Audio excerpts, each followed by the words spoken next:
Hello again everyone, welcome back to my channel. So ayan, ginagawa ko po ito para makapagbahagi naman tayo sa lahat ng ating mga sumusubaybay na iilan. So yun, ibahagi ko lamang po sa inyo na nabasa nyo naman po sana yung verse na una pong pinakita sa inyo. So hindi po lingid sa kaalaman natin na lahat tayo ay may salita ng Diyos at sana ay wag nating babaliwalain ang lahat ng yan. So kahit sino sa atin malamang ay naniniwalang may Diyos, di ba? So, kung naniniwala tayong may Diyos, dapat maniwala din tayo sa salita niya. Kaya nga may ginawang Bible, hindi ba? So ngayon, sa mga nangyayari ngayon sa ating panahon, dumarating po talaga yan. Yan ay hindi nadidetect ng kahit na sinong mga scientist o kung sino mang mga nasa P-box, di ba? Dumarating po ng pusa ang kababalaghan tulad ng lindol. So yung mga nangyayaring yan, wake up call lamang po ng Panginoon yan. Alam niyo po ba na ang Panginoon ay ginagawa niya lang yan kasi nakakalimot na po talaga halos lahat ng mga tao ngayon busy sa social media. So kahit nasa sukmed ka sukmed ba tawag doon? Social media.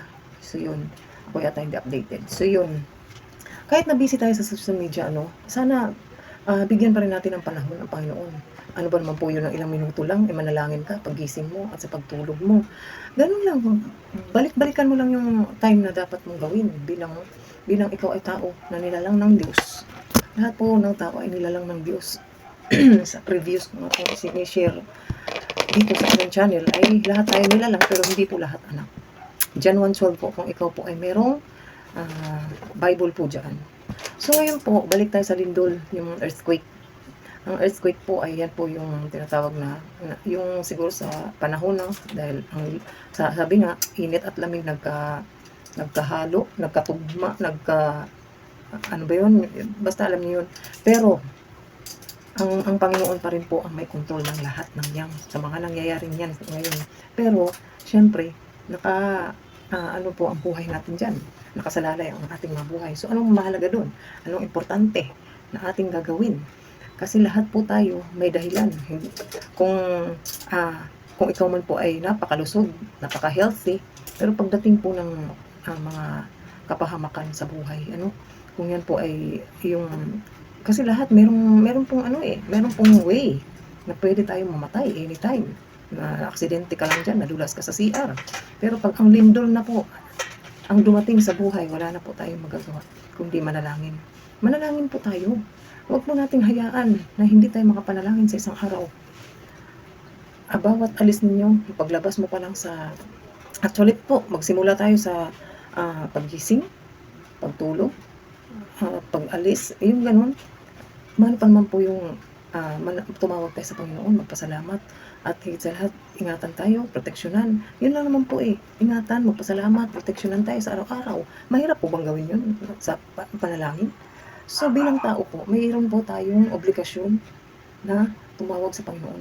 Nabuhay po tayo sa sanlibutan ito para po purihin ang Panginoon sa araw-araw. So ngayon, sana po magkaroon tayo ng time sa Panginoon. Huwag po tayo matakot dahil yan pong lindol na yan ay hinihi po lamang tayo ng Panginoon kasi masyado na po tayo nakalimot sa Kanya. So ngayon, yun lang po ang aking ibabahagi. Maraming salamat po sa nakinig hanggang dulo.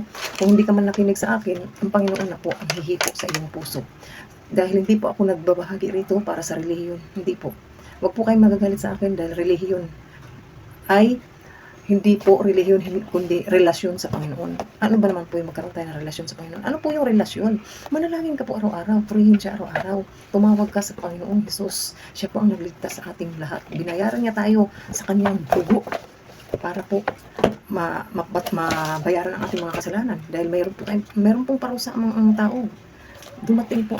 Pag dumating po ang kamatayan natin, dalawa lamang po yan. Langit at impyerno. Wala po akong ibang sinasabi rito kundi langit at impyerno lamang po. Wag po natin i-reject ang salita ng Diyos, mga kaibigan.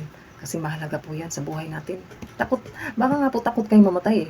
Siyempre, pag sasabihin nyo, pagkamatayan na, wag naman muna kasi meron pa akong plano, ganito, ganyan, pupunta pa ako sa ibang bansa, gusto ko pang mamasyal. Ngayon, wala po imposible, i-AI nyo lang po yung mga ambisyon ninyo.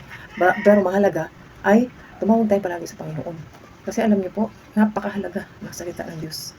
Baliwala po yung yaman niyo, lahat. Baliwala po lahat yan. Kaya sa salita ng Diyos, masakit po ang salita ng Diyos. So, wag po tayong magagalit sa taong nagbabahagi ng salita ng Diyos. Kasi po, alam niyo, malaki po malaki po yung dapat obligasyon natin na dapat tumawag tayo lagi sa Panginoon, manalangin tayo, magpasalamat sa araw-araw na atin pong nakakamit. Good health pa lang, di ba? Wala tayong sakit. Biyaya po yun. Hindi po tayo dapat nabubuhay dahil paggising natin, imumulat natin yung mata natin. Sana magkapera ako. Hindi po. Magpasalamat kasi siya po ang magpo-provide po ng lahat ng ating pangailangan. At wag din po tayo magsasalita na bahala ka dyan, di ako makikinig sa'yo. Kung saan ako namulat, doon ako pipikit. Malaking pride po yan. Ang pride po ng salita na yan. Hindi po. Magpakumbaba ka lang, magkaroon ka ng tamang puso sa Panginoon, sa salita ng Diyos, magbasa ka. Para hindi po tayo mangmang. Lahat ng bagay sa mundong ito na nakukuha mo. Pero pag salita ng Diyos, ang laki ng pagkukulang. Huwag ka nang maging mangmang ka na sa lahat ng bagay, wag lang po sa salita ng Diyos. Kasi siya lamang po ang tagapagligtas, ang Panginoong Jesucristo ang tagapagligtas ng buhay natin. Kaya yun, maraming salamat po sa inyo pong panonood at pakikinig sa akin pong channel. Thank you sa mga patuloy na nagsusupport sa akin. Salamat. Huwag po kayo mag-alala dahil kapag ako ay napunta po sa channel niyo at may pinapanood akong video ninyo, sigurado po yan. Full watch po ko po lahat yan. Hi, yun na nga po, no? Ang kulit ng pusa. So yun po ang nais ko pong iparating at ibahagi sa inyong lahat. Manalangin tayo araw-araw, oras-oras, kung maaari po, at ilayo tayo sa anumang kapahamakan, sa anumang mga kababalaghan ngayon sa mundong ito. Kaya magkaroon tayo ng faith, by faith, all is by faith. Kaya huwag mong sasabihin po kung saan ka namulat. Doon ako pipikit. Pride po yan. Kawawa po tayo pagdating ng panahon na kukuhanin tayo ng Panginoon. Na lagi tayong takot. May takot tayo lagi sa araw-araw. Kunting lindol lang. Siguro napapatawag ka na. Huwag lang po sana. Ganon. Kaya magpakumbaba. Wala pong mawawala sa atin kung magpapakumbaba tayo. So yun lang po. Thank you for watching.